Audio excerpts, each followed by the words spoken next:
Everybody, welcome back to the very first episode of Field Report, or News from the Front. Working title. Let us know which one you like better.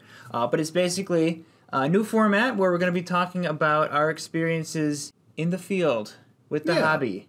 So, a lot of times it's going to be, tournaments or conventions, events. You know what? Yeah, there's a lot more to than just tournaments. Some people do get stuck on those, but a lot of times there's a lot more to see. So there's conventions, art shows, painting competitions. Maybe an interesting encounter here or there. Fun anecdotes. Yes. Of course. So the main gist is that we're trying something new. Yeah. Hope you enjoy it. Bonus videos. Here we go. All right, so the topic today is Age of Sigmar tournament competitive scene. Andrew, you attended a tournament recently, and I really actually know nothing about Age of Sigmar. I've played like 3 games in total, maybe 2. So I'm going to probably be comparing it a lot to 40K as my reference point. Sure. So if you hear me talking about 40K a lot, that's because that's what I know. And I don't know Age of Sigmar. But we're going to find out together what the competitive tournament scene is like and your experiences doing that. Yeah. So, actually, as everybody might know, or might not, the Grand Championships, the World Championships for Age of Sigmar and 40K just wrapped up with Games Workshop. And what you see there is a very different scene than anywhere else even. The top lists were very unexpected, and a lot of people were confused and were just like, how does this work? Meanwhile, I typically do goofy lists, even in competitive play, so whatever. I've never seen you play a goofy list. I don't know what you're talking about. It's kind of my forte. I like to think of myself as an anti-meta player. As in, I don't quite play what people normally do for the meta, but it's something that I prefer to run. Actually, in the past, this is to say the Warhammer Fantasy Battles era, I tried to do some meta stuff, but I really did, for the most part, I didn't. I never really followed that. I just always liked taking what I liked and trying to make a really cohesive army out of it and seeing if I could compete with it amongst all the other ones, all the ones that I know are going to beat me. But let's see how far I can go with it, that kind of stuff. And I'm actually pretty happy with that. But there's a time period a few years ago where I tried to do the meta. I tried to do I feel like hardcore. That's a lot. A lot of us kind of go through the meta phase where we really focus on that. And that's all we really care about. Mm-hmm. Trying to, I just got to win at all costs, get the most optimized list. And you know what dropped it for me was not being able to keep up with it. Yes, it's an ever-changing battle. Especially with their expedited turnovers. I'm used to eras where it was 4 or 5 years before an edition changed. Now it's 3.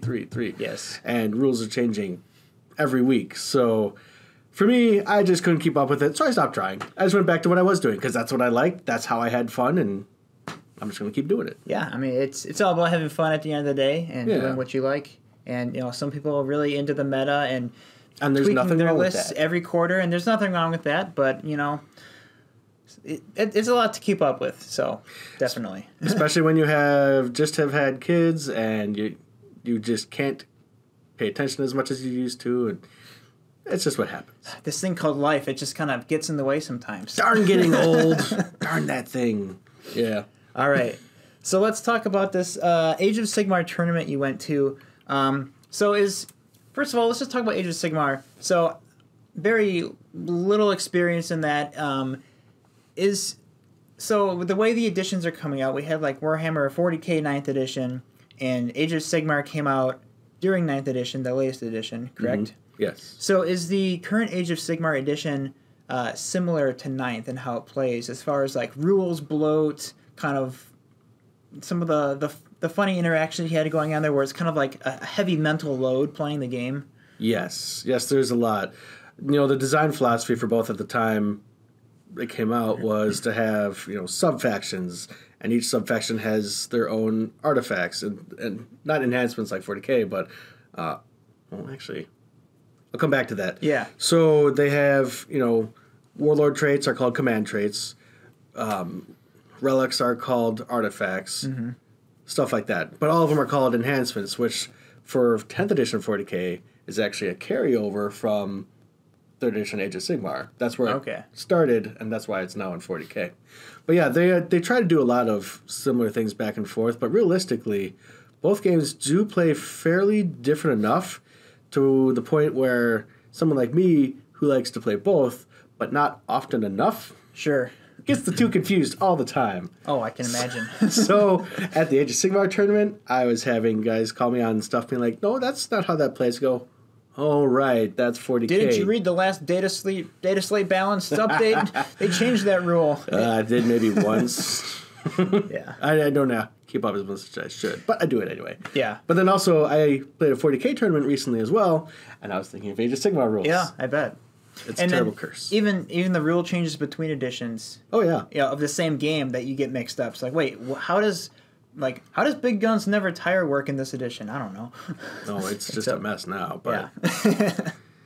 So Age of Sigmar rules blow definitely has a lot. It does have all the sub-factions. There's 3 to 5 to 6 sub-factions for some of armies, and each of them has a bunch of different enhancements for each. The point is that, yes, it is there. It's exactly the same as 40k. Mm-hmm. It is a lot to remember, and because I don't want to say painting matters less in Age of Sigmar as far as, like, unit heraldry and stuff like that. Sure. But for the most part, it does mean less, so you never quite know what you're looking at. Okay. Like, if you're looking at Space Marines, you're like, those are Blood Angels. I know what Blood Angels do. Exactly, yeah. Over in Age of Sigmar, you're like, those are Goblins. Or no, bad example. Yeah. Skeletons. You're looking at skeletons, you're like, what kind of skeletons are those today? And you just don't know until your opponent tells you. So hopefully you have the entire repertoire of knowledge up in here, but if you don't, then you can make mistakes. Yeah, I mean, and that's kind of true with all these game systems when you're playing in tournament scenes. It's almost like you need to know every single army's rule and like all the sub-factions so you can kind of know what interactions you might come across and how to prepare for them and how to play against them. Because I know, like, if you don't know much and you just go into these things, you're just like, whoa, oh, that's a rule? Interesting. Yeah, okay, I guess that's a thing now. And you just kind of get blindsided a lot. But, that's also part of the experience, too. It is. You learn something new every time you go play a tournament, or anytime you play a game, really. Yeah. So. Speaking of tournaments, yes, let's talk about this tournament. So, what faction did you bring to this tournament? I brought one of my oldest and most beloved factions, the Vampire Counts. Oh, wait, I mean Soulblight Gravelords. Soulblight Gravelords. That's what they're called now. Okay. That's what they're called now, yes. Very nice. So what did you bring in this army of your Soulblight Gravelords? Now, I brought what I wanted. Uh-huh. I brought the units that I love. It's actually very similar to an old army I used to play in 1st edition Age of Sigmar. But in truth, I copied somebody on the internet. I have not been keeping up with Age of Sigmar and what's good and what's not. All I knew is I wanted to play my Soulblight, and I was like, okay, guys, what's good? You don't want to get totally destroyed. Exactly. Yeah. So it was a small tweak to my list, but it really wasn't that far off from what I normally like to play. Overall, it was a list that I liked. Like I said, I got to take big old Nagash. He's a nice 900-plus point monster. That is a gnarly-looking model. It is. It is. I love it. I love the model. Yeah, Nagash is just cool. I'm very happy. I was very happy when he came out because his old model is scary. Yeah. And I don't know if we want to, paint a picture of this old model that Sam might dredge up from the internets, but that Nagash is bad. Sam, pull up that model and put it on the camera. I got to see it. Yes. So, started with Nagash. Yeah. Big spellcaster, big monster, got pretty fighty in this edition, so that's pretty cool. And then I gave him a little vampire friends to do a little bit more spellcasting, but also had a really cool ability to buff skeletons with extra attacks and summon a unit of wolves to the game. So I started with 21... How much points are wolves? I think wolves are 150 points. So I started my games with 2150 points to my list on the table. a slight advantage. Kind of. When we go into it, you'll see it wasn't that much of an advantage. But moving on. So my sub-faction was the Verkos dynasty, and they're all about the wolves. So I brought 20 more dire wolves. And then... Wolves on wolves. Yep, wolves on wolves. I also brought a giant unit of skeletons because they're pretty tough. No, they're not tough. They come back a lot. They do come easily. back. Yes. Okay. I played against vampires once in Fantasy Warhammer, and the skeletons just kept on coming back. And I was really caught off guard. And, that was back when... Yeah, I just didn't really play that many different people, and it was probably very frustrating. The current version of them is probably as close as it's ever been to that version. Oh, really? To where they actually come back a lot. You get a ton of them back. They just keep coming and coming and coming. But even then, they can get overwhelmed sometimes. Excellent. So yeah, brought skeletons, wolves, vampire. I brought a unit of fellbats because they are very, very fast. They move 14 inches, so they can easily run up and capture an objective. They're expendable, and there actually is a secondary objective to make them go die on purpose. So that would be another reason to include them. Interesting. And then finally, I have a unit of Miramon Banshees. That's what they're called. Miramon Banshees. Miramon. They're Miramorn. Miramorn. Myrmorn. So they're Morn with an M-Y-R. If I'm pronouncing that right, great. If not, let us know.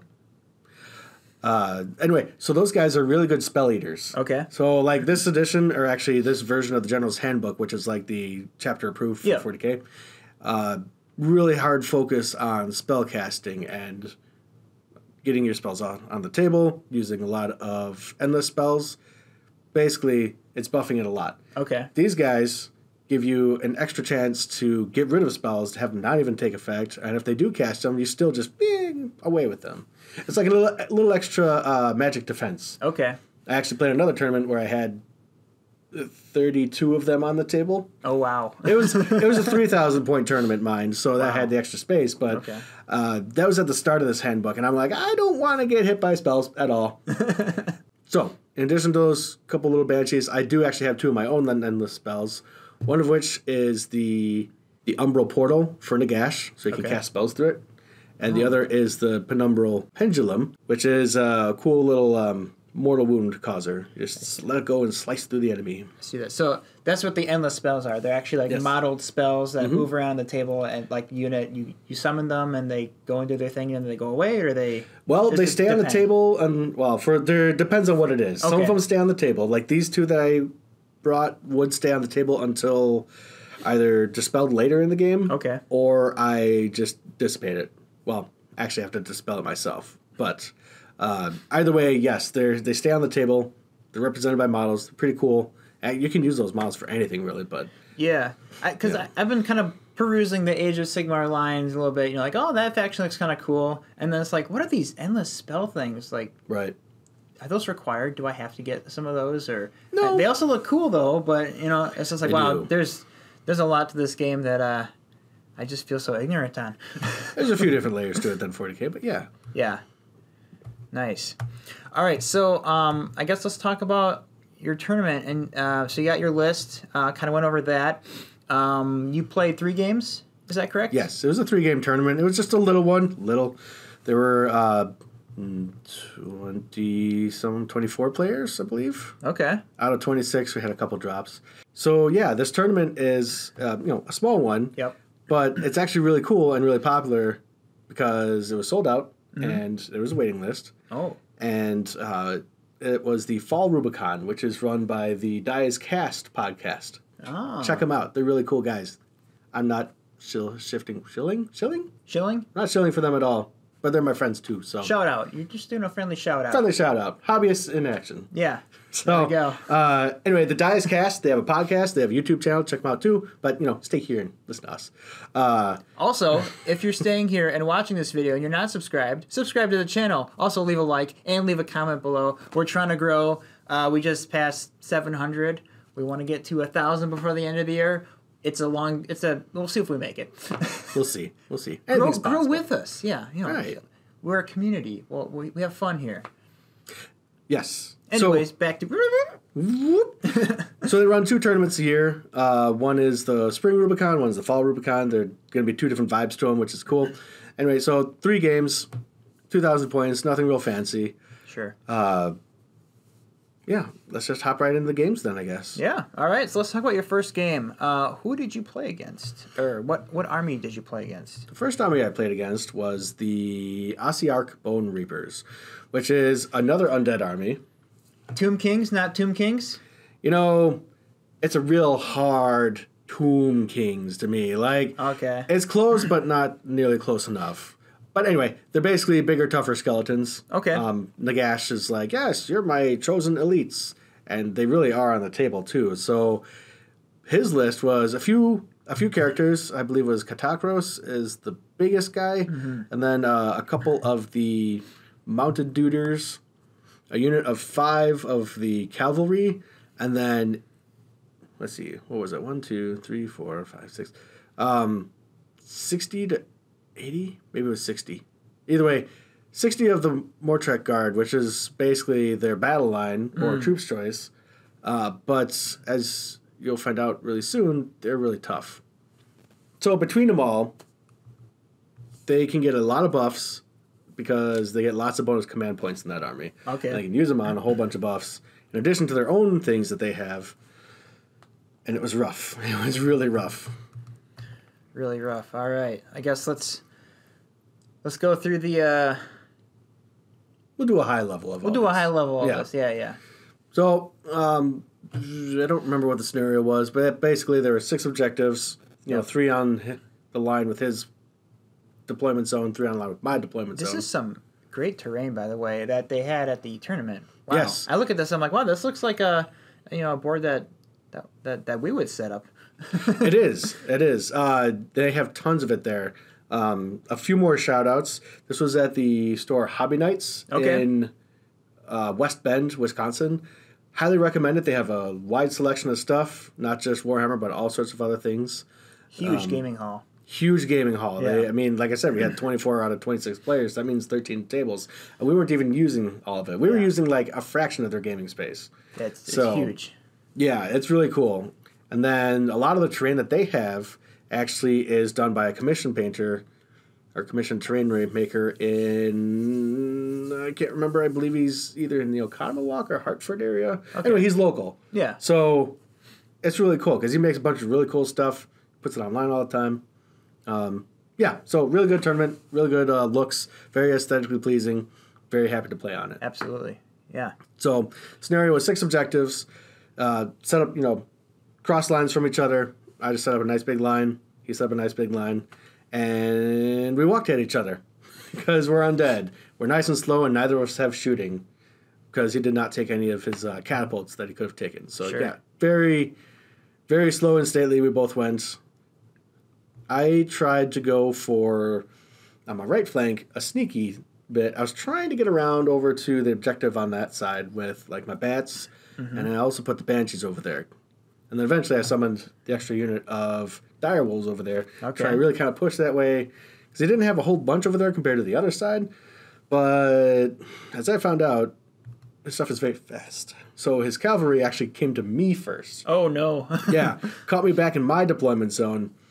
Couldn't go anywhere. I eventually wiped him out, but it kept me from doing anything that game on that side, which sucked because points for getting objectives and I wasn't getting them. Sure. But the real thing that he had going for him was all those Mortrek Guard.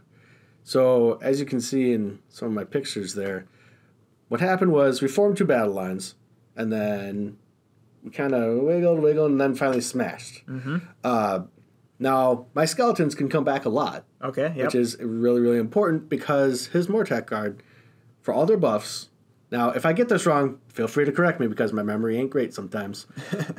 They were getting to the point where they had 2 attacks per model. Okay. That were hitting on 2s. Wounding on 2s for some weapons, 3s for others. Okay. Or pretty much just 2s. And... So pretty much hitting everything. Pretty much all the time. Hitting and wounding everything all the time. Rend is their version of AP. Okay, yep. And that's going to be at -1 or -2, depending on the weapons they had. Nasty. And most of them were 1 damage, but enough of them were also 2 damage.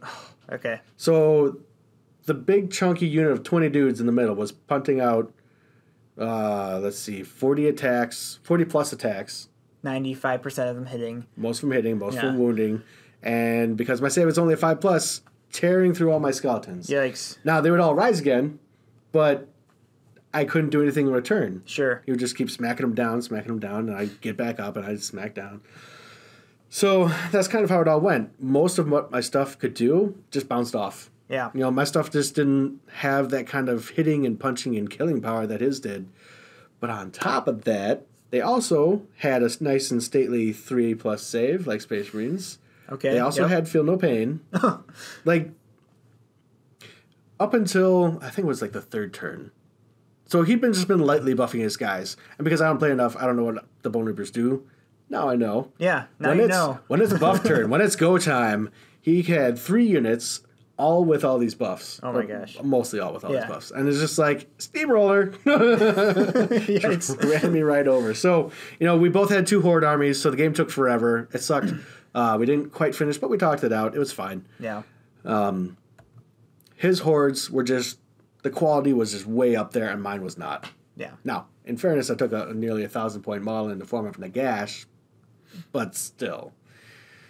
It was rough. Yeah. And I didn't play as well as I should have. I was very rusty. Actually, I don't think I'd played Age of Sigmar for like weeks. Maybe months. Maybe months, yeah. Actually, I don't think I had played since the Spring Rubicon tournament. Okay. So, yeah, months. Probably 6 months or so. Easily. So, yeah, I was rusty, and I just made all the mistakes like a fool. And I fell down. That's how it works. It was a good game, though. Guy was really awesome, and, had a good time with that. Nice. Well, as long as you had fun. That's all that really matters, right? Right. Oh, exactly. The second game was against Ideneth Deepkin, which I believe I took a picture of him. Keep scrolling. Stormcast. These guys. Yep, those ones. So the Ocean Boys. The Ocean Elves, yes. Ocean Elves. The Ocean Undead Elves. Oh. So everyone's undead in Age of Sigmar. Yeah, anyway.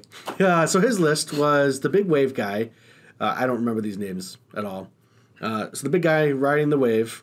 He had a small spellcaster and another one, a priest. Mm-hmm. And then he had I don't know if it was the king, the Achillean king, or if it was just the regular version of the same model, because it's a dual kit. Okay. They have a lot of dual kits, and they're all really pretty. Nice. And then he had a whole mess of archers. He had a unit of 20 and 2 units of 10. Then he had a whole bunch of eels. That would be, 5, 10. The shrieking eels? Yes. They were pretty shrieky, but... and they did shriek pretty hard, but they didn't quite make it there. Then he also had a unit of 3 other wings to do objectives and stuff. Okay. So, in that game, his whole plan was to alpha strike his opponents. Basically, he'd deploy 1 unit of eels. In our game, he deployed 1 unit of eels, most of his characters, and that was it. All those archers basically got to follow was it a wizard or a priest? I don't remember which one it was. He had either an ability or an artifact that allows him to pop up from any table edge, and then all the other dudes can pop up with him within 9 inches of him. Ah, the old Veil of Darkness. Basically, he veiled in darkness his entire army, yes. All the herdy stuff, at least. And he tried. So, I had set up in a defensive castle, trying to minimize the amount of damage he could do from that. And it worked pretty well. But I did also leave myself open as bait because... if you show up far away, then I'd still be walking my way all the way over there. Sure, yeah. And that would suck. So, my right flank, I kept kind of open, and that's where he arrived. Now, he did make a very good attempt at killing Nagash. He targeted all those bows at Nagash. They all had buffs to be hitting on 2s or 3s, wounding on 2s or 3s. -1. You get the gist. That's going to be a recurring theme, isn't it? Yes. You got to just buff your whole army so they're hitting on 2s or 3s, and then you're playing a few competitive Age of Sigmar. Pretty much, yeah. Honestly, that's what it seems to be coming down to right now is hordes that get huge buffs, and you're just rolling piles of dice. So everybody's playing orcs. Okay. 40k orcs. That's basically what 40K it is. 40k orcs that are hitting on 2s. It's a wildly different world, for sure. So he brought down all his archers and then some eels on my right flank, and the characters and stuff were up on the left. And he tried to kill Nagash, gave it a good go. I think he took off 8 or 9 wounds, pretty solid. No, it was a couple less. So it was just a few wounds, but it was enough to get very bold with his eels. Sure. He had 6 of them on that side. He flew them over. They did the automatic run for 6 inches, which is something I really wish was in 40K. Oh. So one of their generic command abilities that you can do, or command point usage, is to get an automatic 6 on your run 6 roll. advance, yeah. I really want that to be in 40K. It's just really, really handy. It's very annoying when you roll that 1 on your advance roll. It's just like, I really needed to go at least 3 inches. When I talk about the 40K tournament I was at, we're going to talk about that. All right. Which is why I really wish it was in it. Anyway, so he swings the eels over behind me. I left my back open. I didn't even think about it, but they went a mighty, I think it was like 20 inches in a turn. Wasn't expecting it because I don't know them very well. It happens. Sure. And he got in, charged Nagash, brought Nagash down to, I think it was like 6 wounds left, 5 or 6. Not many. He was hurt. He was reeling. And then I killed all the eels. Nice. And Nagash got his revenge. He healed back to full. So yeah, I was going to say, I take it Nagash heals. So he does. He heals with spells. He has 3 spells he can do it with. And with his mighty buffs, he was not slowing down with his spell casting. So this actually is a picture of a roll. Where was I at? At that point, I was at 9 health. He had Nagash had 9 wounds left. These were my saves against the eels, each of which did D3 damage. Oh my goodness. And I saved all of them on 5 or 6s. There were 5 saves I had to make, and they were all 5s and 6s. What did you need to make? 5s and 6s. Oh, okay. So and we're just like, all right, those eels are dead. Yep. Wow. That's one of those moments where you're like, whoa. Yeah. Extremely lucky. Oh, no, there were 6 because there's one up there, too. Oh, yeah. That's right. There is 6 of them. Wow. So I had to make 6 saves of 5+. And what are the odds of that? Hey, let us know what the odds of that in the comments. Yes. Very lucky. I was very happy about that because obviously if Nagash died, that's half my army, which means that would have been the game. There would be no coming back from that. It's almost one of those rolls where you roll and you apologize to your opponent. Like, I'm so sorry, but look at these dice. They're so beautiful. Yeah. And, at that point, he, too, knew the exact same thought I had, which was, well, that's the game, one way or the other. Yeah. Either I lost Nagash or he's going to lose that, and then my army is going to pile up into those archers. And that's essentially what happened. I was able to fight off the Alpha Strike, got my counterattack going, and was able to sweep away the right flank over time. It did take time. Yeah. Again, my skeletons were not as good as everybody else's hordes. Right. But they did the job eventually. The cool part, though, is I got to use Hand of Nagash. Okay. Or Hand of Dust, which is one of Nagash's really cool spells. Okay. It's only 3 inches. Uh-huh. Or is it only 1? Yeah, 1 or 3. So you got to be right up there to use it. Which was the point of me bringing Umbral Spell Portal. Ah. Because what that does is you place 1 right next to your spellcaster. Oh, it is 3 inches. So you place 1 next to your spellcaster, and then the other part up to 18 inches away. Okay, so the Hand of Dust reaches out. And you can send it through that portal to get something. Nice. Now, I've actually been curious about the psychology of this, because how the spell works is I take a dice, I put it into a hand. Okay. You have to pick which hand. You just have to pick a hand. The one that the dice is not in, bad things happen. Okay. So it's the psychology of picking a hand. And it was actually kind of cool because, he had to work it through his mind. He's like, where's he going to put that dice? Is it going to be in one hand or the other? I think he's going to put it in his wedding hand ring. Yeah. Wedding ring hand. But, a lot of people might think that. You put the thing that you're holding in the dice or in the hand that's holding the stuff. And, it's just cool. Yeah. I took a lot of psychology classes in school, so... And if you're really good at sleight of hand, you could just kind of slip the dice, and then no matter what hand he picks, he's screwed. Well, you do have to reveal your other hand. It actually isn't the spell. Sleight of hand, you're still good at it. You pop the dice back in. Oh, I'm sorry, it's the other hand, Nice. Fair. Basically, your opponent picks a hand, and if he picks the wrong one, the model dies. Wow. There's no save. There's no feel no pain. There's no anything. Doesn't matter how big you are. Dies. You're just gone. Which is why it's such a terrifying spell for a lot of people. Yeah, I can definitely see that. So now that sounds fun. Yep. The first time I cast it, I was like, which one is it in? And he chose poorly. So, which is good for me because it killed the guy riding the wave. Yeah. Which was a guy that was like, he wasn't immune to magic, but he was pretty tough. Yeah. I would have had a hard time killing him. And I'm just like, nah. Nagash says no. You're gone. And then later in the game, I did it too with the smaller spellcaster, which wasn't nearly as fun, but it was just, at that point, it was cleaning up the table. So regardless of how many wounds they have, they just die. They just die. So if you can somehow land this on like their general, their big character, centerpiece, dead. Gone. 50-50 chance. Yep. Which is why that psychology is so fun. Yeah. Okay. Get you thinking. That's a nasty spell. It is. It is, and I won't reveal my psychological tricks today. Or whatever. Or I'll tell you, I don't care. So yeah, second game was a pretty solid win for me. So you had a loss in the first game, and you had a solid win. You had a solid loss in the first game. You had a solid win in the second game. Yes. And the third game. Let's talk about the third game. Third game, yes. It was against the Gloomspite Gits, which is the Orcs and Goblins from yesteryear. Okay. Now, his list, I don't know all the specifics because he had a ton of different little things.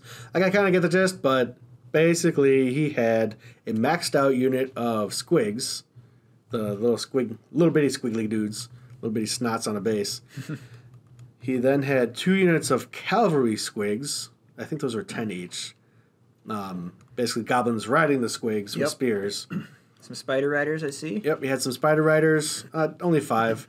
And then just an absolute boatload of characters and buffs. Like, okay, so those are squig hoppers, those are squig hoppers. There's like at least 10 plus characters. And they're partly units of characters and buffs and stuff.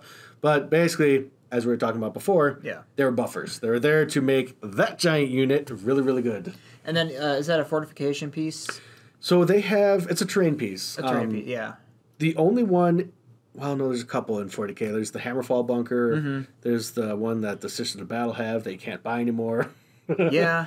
There's the other one just for a terrain piece because it's cool. It's very pretty, yes. The statue and everything. Oh, yeah. The Gene Stealers cults used to have the frag drill, but they discontinued that one. Was that actually in their army? It was in, I've been so brief. The 8th edition codex, I believe. Oh, okay.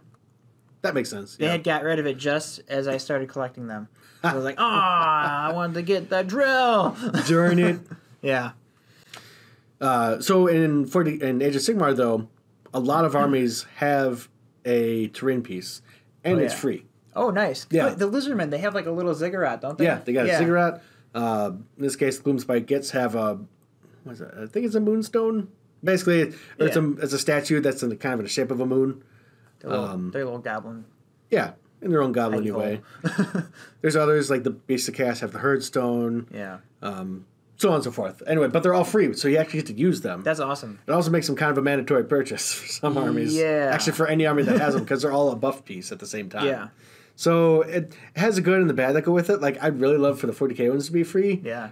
But it would sell more models. Exactly. But what do we know?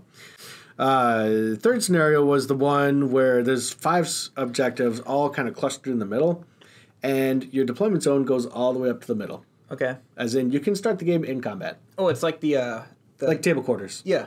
Yep. But with no minimum. Table quarters that meet in the middle. Okay. Mm-hmm. Okay. But with no minimum whatsoever. Okay. Pretty trippy. So knowing if you deploy right on the corner, it's like, what are you gonna do? Your deployment. Pretty much. Gauntlet thrown. Pretty much. And honestly, we both kind of did. Now, he deployed, let's see, was he right on the line? No, he was like an inch or two off the center. Yeah, you can see the table quarters in this picture. Well, again, these are Horde armies. Yeah. And they take up the space. And we were both kind of like, do we want to start in combat? Not really, because he gets buffs when he charges. Ah, yeah. And I didn't want to start in combat because I actually wanted to get a little bit more mobility to be able to move more models onto that objective right in the middle so that I would have the upper hand. Yeah. So that's what happened. I got the first turn and went for it, got in his face, and found out that squigs that are all hopped up on all the squiggy goodness, holy moly, they pound out the hurt. Nice. So squigs, yeah, that are hopped up are really nasty. Yeah. So once we got them all in, we were looking at 30 squigs, so 30 models, most of which getting into combat. He didn't even need them all, to be honest, because when he got all the buffs up, and since they're priests, Nagash couldn't stop them. Oh, yeah. Or they were either just priests or abilities or things that Nagash couldn't stop, which sucked because he had lots of those, got them to 4 attacks each, hitting on 3s, wounding on 3s. I believe there was rend, at least 1 point rend. And they also had feel no pain. So you can see where this is going again. This doesn't sound very goblin-y to me. It was just, for me, it was bonkers because, he had 6 goblins following along behind. And at the end of every one of his turns, each one of those, as long as you succeed on your dice roll, which is like a 2+. Yeah. On a 1, they die. But on a 2+, you get like D3 or D6 squigs back that died. Oh, wow. Times 6. Wow. So their recursion was better than my skeletons. They hit, they wounded, they did everything better than my skeletons. Yeah. And I don't know the points, but I'm pretty sure they're cheaper. They might be more expensive. Honestly, I don't know. But, and they move way the heck faster because they're just bouncing along, these stupid big squigs. So that combat in the middle was a grind the entire game, and eventually he ground me down because he had let's see, I would have 30 guys, so I would have 30 attacks, maybe 60 if I got lucky. Yeah, just couldn't keep the pace. No, because he'd have over 100 Yeah. attacks, like 120 attacks, with not even breaking a sweat. So, Yikes. So it ground me down, it got me. That was a bummer. But on the flanks, I had all my fast stuff. Yeah. And they would just zip out to the objectives. And this game was actually really fun, despite that. Yeah. Super fun game because we're both playing super tactically. Even though we really didn't need to. Yeah. We're both 1-1. We weren't going to win anything. Sure. But, and we weren't being dicks about it either. Yeah. There's people who can chipmunk you or just be a jerk at the table. Neither of us were that. We're both just pretty chill. We're like, hey, it's game 3. We're just having fun. That's always the best way to end a tournament because we had a lot of fun, dancing around each other or sneaking around one way, thinking he could get away, but I could catch him. Or, I had an objective to sneak through a little gap in his line, so I did that. It was super duper fun. And we ended our game amazingly. This was a draw, right? This was a draw, yes. This was a perfect score draw. We both scored the maximum 28 points. Okay. And we just, ended in a draw. We just couldn't stop each other from doing what each other wanted to do. Despite our best efforts, we're like, yes, I can get you. Oh, no, you're just going to take that objective. All right, well, I'm going to do this. No, I'm going to do that objective. So your score this day was 1, 1, 1. Yep. How often does that happen? I feel like Rarely. yeah, I've yet to have an actual draw in Warhammer. Yeah, the draws are very, very rare nowadays. That's wild. Yeah, and me in tournament play, I'm a pretty solid 2-1 player. I'll go get 2 wins. I'm a pretty solid 0-3 player. Well, you've only gone to 1 tournament so far, and yeah, we won't talk about that one. I'm planning on going to a few more next year. There's a few that I'm eyeing. So Yeah, and there's one where we might go together. hey, wouldn't that be cool? That was a really fun game. That just capped off the day. I didn't care where I ended up. That capped off the day really, really well. I had such a fun time with this guy. Yeah, it was a great time. I highly recommend tournament play for people, whether you're new or experienced. What it guarantees you is 3 games in 1 day. Yeah. It gets you all the Warhammer you can handle, and then allows you to put Warhammer to the side for a little bit so you can rest up for your next thing that you want to do. Yeah. Yeah, and then my past experience at tournaments too is I'm a filthy casual player, but even I do enjoy trying to dip into the meta a little bit and try to dip into that, just try to understand that level of play a little bit more, and I have fun with it too. So Good. Well, very cool.